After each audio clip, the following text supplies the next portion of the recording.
समीचीन विकल्पों का सम्यक समाधान। सुनिए परम पूज्य श्रमण श्री सुप्रभ सागर जी महाराज के मुखारबिंद से YouTube चैनल सुप्रभ उवाच पर। शुभाशीष परम पूज्य श्रमणाचार्य 108 श्री विशुद्ध सागर जी महाराज। सानिध्य श्रमण सुप्रभ सागर जी महाराज, श्रमण प्रणत सागर जी महाराज।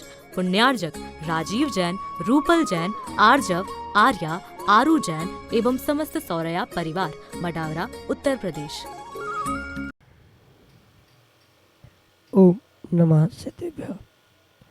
नमो नमः सतहितंकराय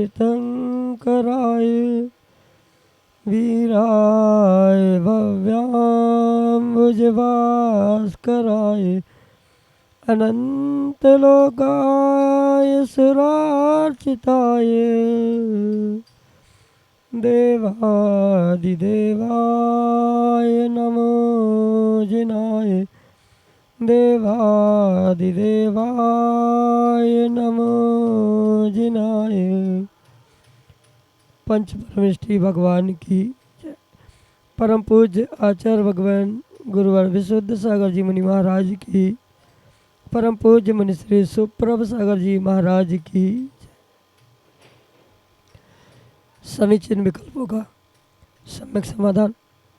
सम्यक ज्ञान की वह अनूठी विधा जो हमारे अंतरंग को एक अनूठी सुख शांति की अनुभूति कराने वाली होती है, क्योंकि यहाँ पर विकल्प हमारे मन का समीचीनता के साथ होता है और उसका सम्यक रूप से समाधान हमें अपने आराध्य गुरु से आगम के परिप्रेक्ष्य में प्राप्त होता है और वही सम्यक समाधान निश्चित ही हमारे कल्याण का मार्ग प्रशस्त कराने वाला होता है। तो परम पूज्य आचार्य भगवंत गुरुवर विशुद्ध सागर जी महाराज के मंगल सभा शिष्य, उन्हीं के सहयोग से परम पूज्य मुनि श्री सुप्रभ सागर जी महाराज द्वारा आत्मकल्याण की वह अनूठी विधा से आप भी जुड़ने का प्रयास करें और अपना समीचीन विकल्प भेजते हुए परम पूज्य मुनि श्री से उसका सम्यक समाधान प्राप्त करें। प्रारंभ करते हैं आज का सम्यक समाधान। और आज के पहले विकल्प के लिए ऋषिनगर उज्जैन मध्य प्रदेश से श्रीमती मीनाक्षी प्रदीप जैन महाराज श्री के चरणों में बारंबार नमोस्तु निवेदित करते हुए अपना समीचीन प्रश्न रख रहे हैं कि गुरुदेव, पाप करके धर्म करने वालों का क्या परिणाम होता है।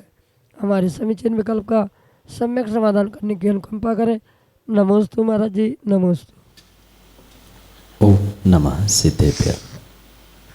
परम पूज्य आचार्य भगवान गुरुवर विशुद्ध सागर जी महाराज की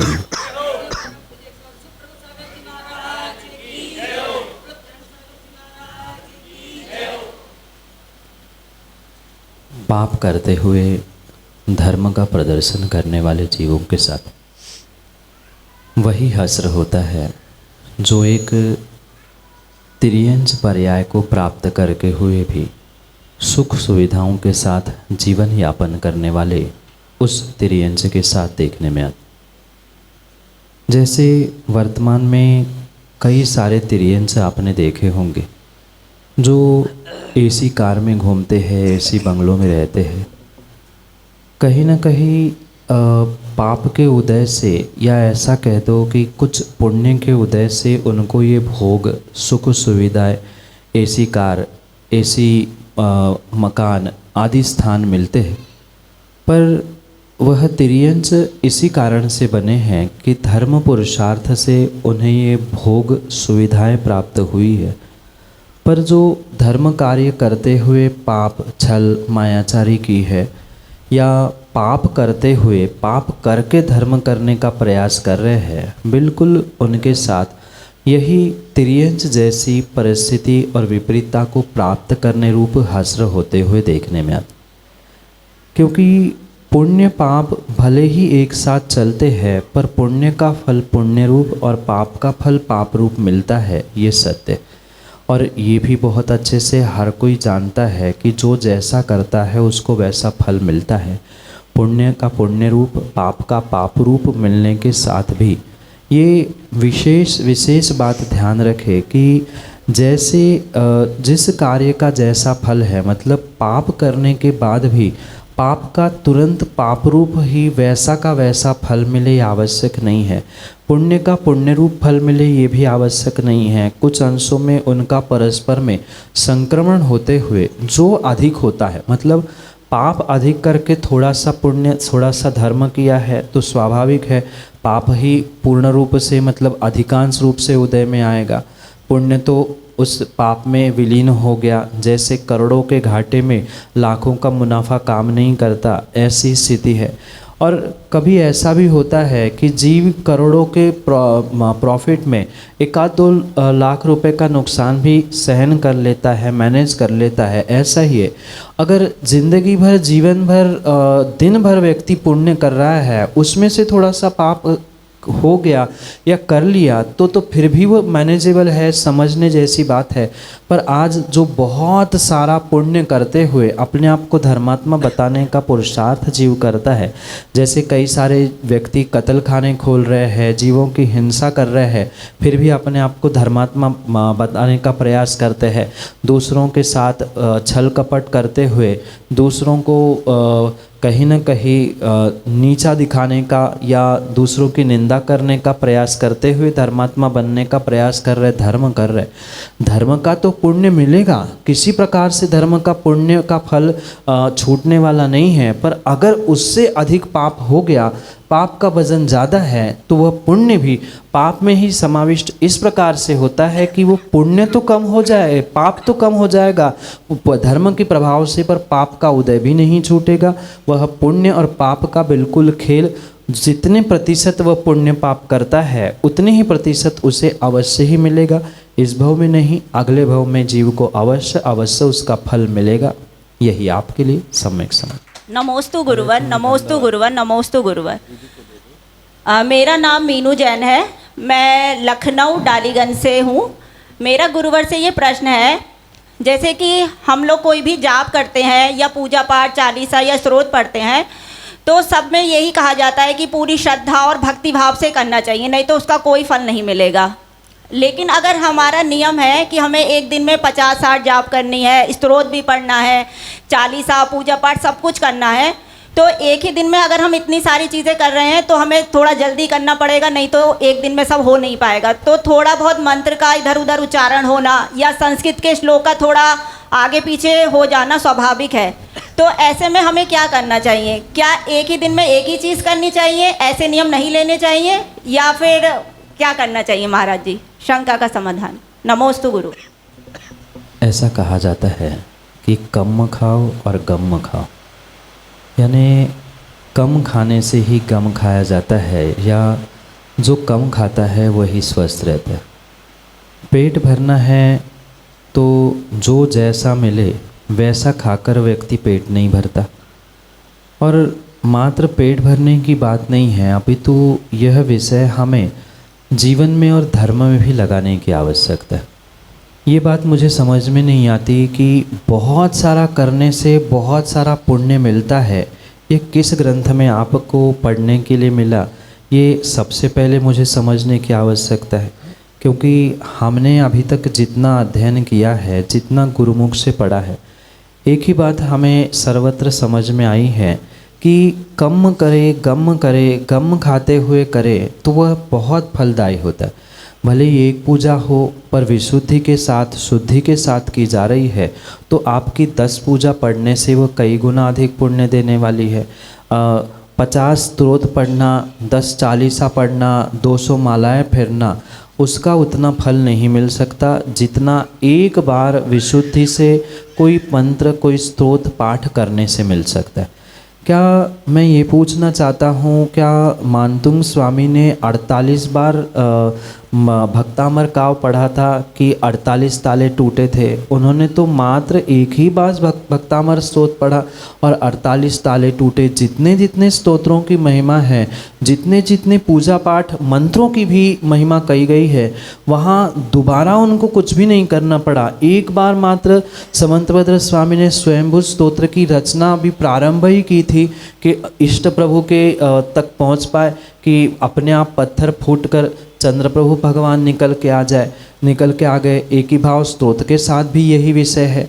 इसलिए ये पुनः पुनः ध्यान रखें कि किसी प्रकार से बहुत कुछ करने से बहुत कुछ पुण्य मिले ये ज़रूरी नहीं है। और मात्र यही विषय हम दृष्टांत से समझे तो बहुत सारे स्थानों पर हाथ पैर मारने से बहुत अच्छा व्यापार हो ज़रूरी नहीं है, बहुत सारी दुकानें खोलने से व्यापार बहुत अच्छा हो, पैसे ज़्यादा मिले, ये भी आवश्यक नहीं है।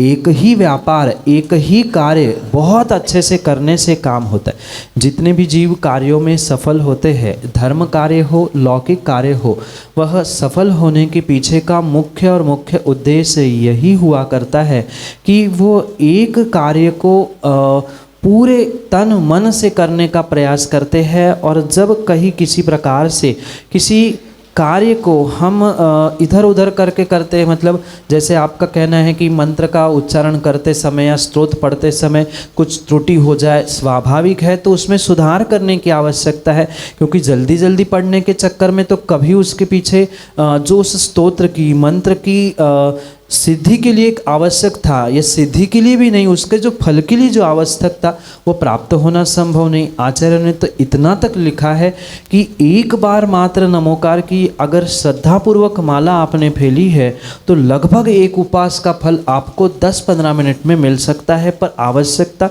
जो जिस प्रकार से जिस विधि से नमोकार मंत्र पढ़ने के लिए कहा है, उस बहिरंग विधि के साथ साथ अंतरंग विधि यानी अंतरंग विशुद्धि, भावों की मर्यादा, ये सब कुछ आवश्यक है। अगर किसी प्रकार से शब्दों में उसके अर्थों में, उसके उच्चारण में कोई भी विपरीतता वहाँ बची है या विपरीतता प्राप्त हो रही है तो वो किसी प्रकार से मंत्र सिद्धिदायक नहीं हो सकता, फलदायक नहीं हो सकता। इसलिए ये ध्यान रखें कि 50 दुकानों में जाकर कोई सामग्री खरीदने से अच्छा है कि एक ही व्यवस्थित दुकान हमें पता है, हम वहीं से सामग्री खरीदते हैं। बिल्कुल ऐसा ही यहाँ हम कार्य करें कि हम 40 पढ़ने की जगह प्रतिदिन एक ही 40 पढ़ने का नियम ले ले। हम प्रतिदिन जितनी शक्ति है, 5 माला फेरने की शक्ति है तो 5 ही माला फेरने की हम अपनी गुंजाइश के अनुसार काम करें। क्योंकि आचार्य ने स्पष्ट कहा है कि शक्तितः त्याग शक्तितः तप, यानी शक्ति के अनुसार त्याग, शक्ति के अनुसार तप, शक्ति के अनुसार ही पूजा पाठ, दान आदि सब कुछ करना चाहिए। इसलिए हम अपने पहले शक्ति को समझें और बहुत कुछ करने से सब कुछ मिले आवश्यक नहीं है। थोड़ा सा भी करने से बहुत कुछ मिल सकता है। आवश्यकता हमारे शुद्ध उच्चारण की है, आवश्यकता हमारे शुद्ध भावों की है। जितनी भावों की और शब्दों के उच्चारण की शुद्धि रहेगी उतना ही विशेष विशेष फल वहाँ पर हमें प्राप्त होने की संभावना है। यही आपके लिए सम्यक जी। नमोस्तु नमोस्तु नमोस्तु। मेरा नाम अभिलाषा जैन, मैं डालीगंज से। महाराज जी, जब घर में गमी होती है तो परिवार में मुंडन क्यों कराया जाता है? नमोस्तु महाराज जी। घर परिवार में गमी आदि होने पर जो मुंडन करने की प्रथा वर्तमान में सर्वत्र प्रारंभ हुई है, उसका कोई जैनागम में आधार प्राप्त नहीं होता। कहने का तात्पर्य ये है कि ये कोई जैन विधि नहीं है। बाल मुंडवाना ये मात्र कुछ संस्कारों के समय पे तो कहा है, पर घर परिवार में गमी होना और उसके बाद जो बाल मुंडाने की व्यवस्था वर्तमान में देखने में आ रही, ये अन्य संप्रदायों से उधार ली गई हुई या उनसे प्रेरित होकर प्रारंभ की गई व्यवस्था है। इसका कोई जैनागम में आधार नहीं है और इसलिए आवश्यकता नहीं है कि उसे करना ही चाहिए। ये किसी क्षेत्रीय परंपरा के ही कारण से हुआ है। कई सारे स्थानों में हमने देखा है कि ये व्यवस्थाएं देखा से कि प्रारंभ हुई है। ऐसा कोई भी आगम प्रमाण नहीं मिलता कि किसी के परिवार में गमी होने पर मुंडन करना चाहिए। हाँ, 13 दिन की मर्यादा सूतक पातक के रूप में आवश्यक ही है, पर मर्यादा का मतलब ये नहीं है कि सर मुंडन करना वहाँ अनिवार्य है।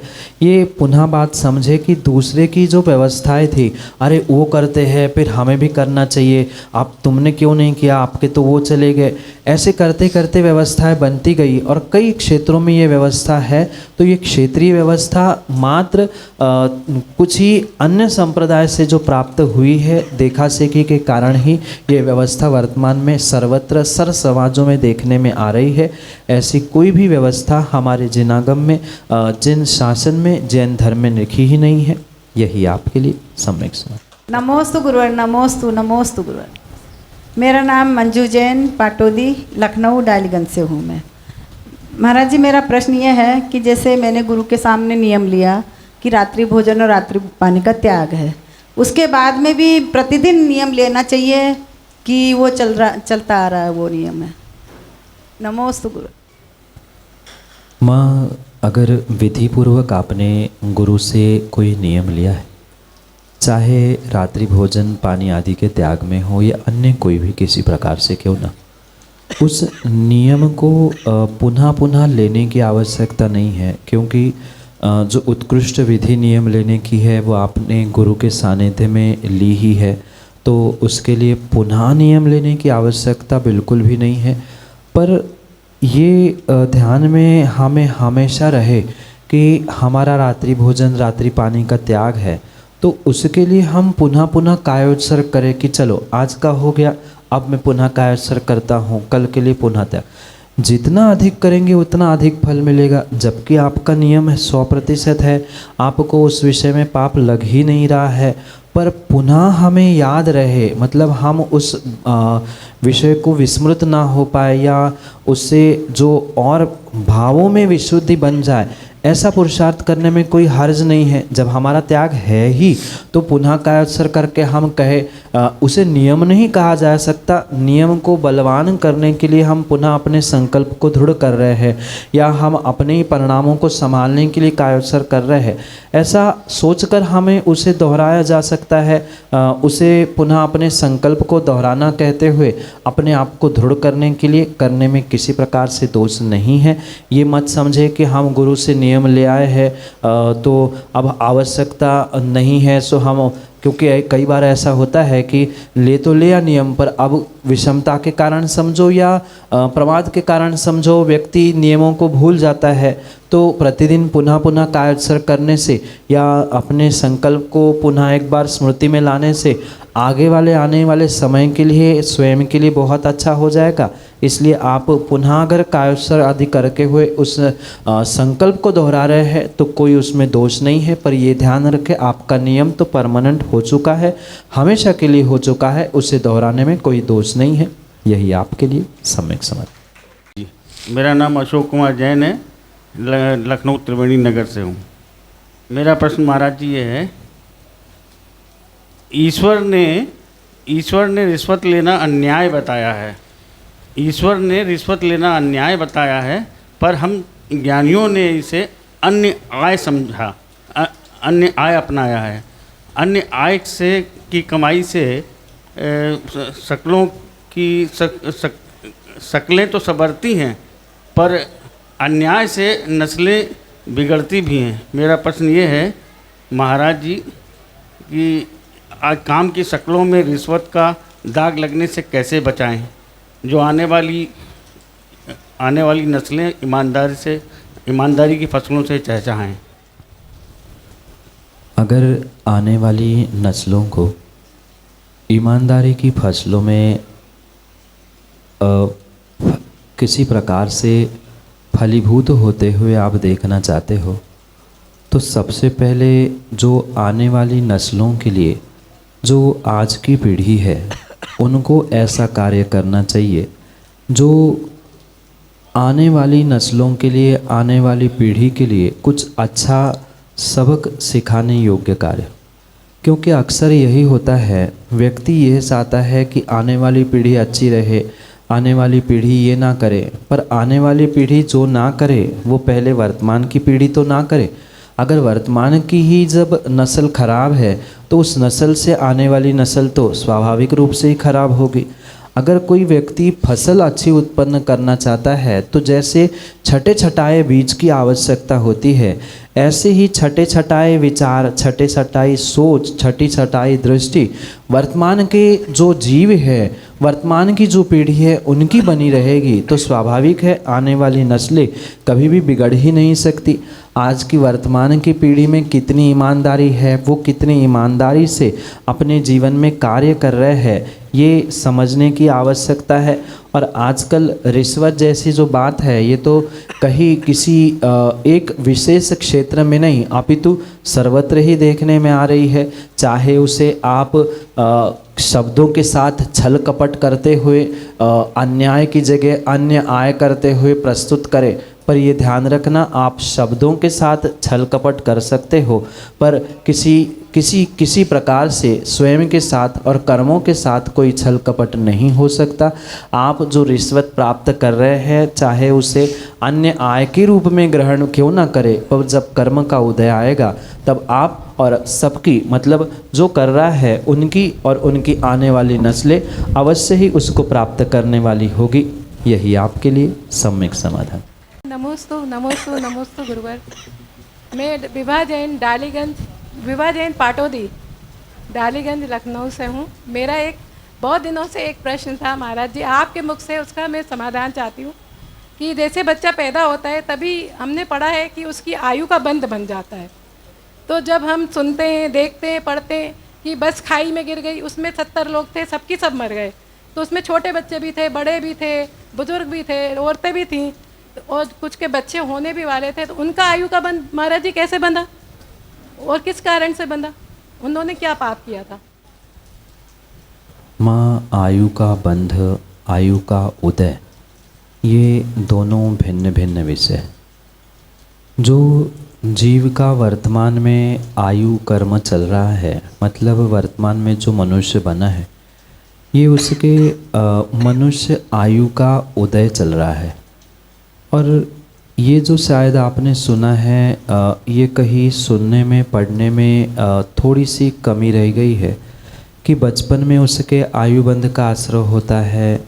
ऐसा नहीं है। आयुबंध का जो आश्रय होता है वह वर्तमान के आयु में, मतलब इस आयु में जो मनुष्य आप बने हैं उस मनुष्य पर्याय में अगली पर्याय का, अगले आयु का मात्र एक ही बार बंद होता है।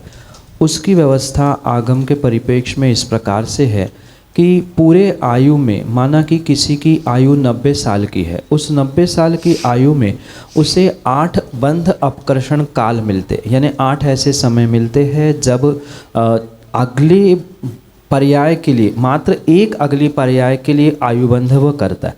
वो कब आएगा उसका निर्धारण इस प्रकार से किया जाता है, मतलब 90 साल की आयु वाला जब 60 वर्ष की आयु पूर्ण करता है, मतलब आयु का 2/3 भाग पूर्ण करता है, शेष जब 30 वर्ष की आयु उसकी बचती है 90 साल वाले की, मतलब 1/3 भाग बचता है, तब जाके पहला मौका मिलता है। उस समय पर नहीं हुआ, पुनः उसका 2/3 जाने पर दूसरा मौका पुनः नहीं बनता, तो ऐसे करते करते वह 8 मौके मिलते हैं। और माना कि 8 मौक़ों में भी उसने आयु का बंध नहीं किया अगले पर्याय को प्राप्त करने के लिए, तो शेष बचे हुए अंतर मुहूर्त में, यानी 48 मिनट के अंतर मरने के पहले वह आयु का बंध करता है। जैसे गाड़ी में एक्सीडेंट में मृत्यु को प्राप्त होने वाले जीवों के विषय में कहना है, तो जिन्होंने आयु बंध किया है पहले से वो तो अगली आयु को प्राप्त करेंगे ही करेंगे।